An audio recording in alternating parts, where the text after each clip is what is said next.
Mit navn er Kim Lauritsen, jeg er centerchef i Herning Center, et shoppingcenter med 75 butikker. Vi har haft et forløb med New Creation siden januar, hvor de startede med at præsentere deres idé omkring 2D barcodes og ShopPit-systemet, hvor kunder kan opnå en rabat ved at scanne nogle koder rundt omkring i butikkerne i det her tilfælde. Det har været et rigtig godt forløb. Super fedt med nogle engagerede unge mennesker, der brænder for deres idé, og som virkelig er engagerede og indstillet på, at det her det skal fungere. De udfordringer, der har været, de har været løst super hurtigt og flot af drengene, og de har haft en rigtig god dialog også med butikkerne.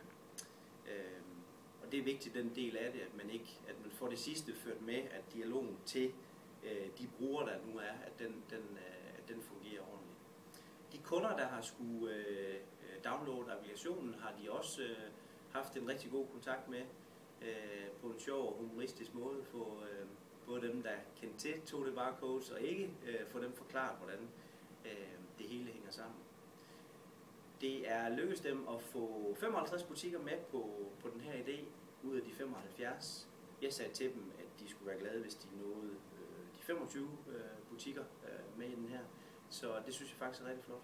Og helt sikkert på grund af det engagement, de har lagt for dagen. Så det har været en rigtig god oplevelse for os, og det er bestemt noget, vi kommer til at skal bruge mere krudt på i fremtiden.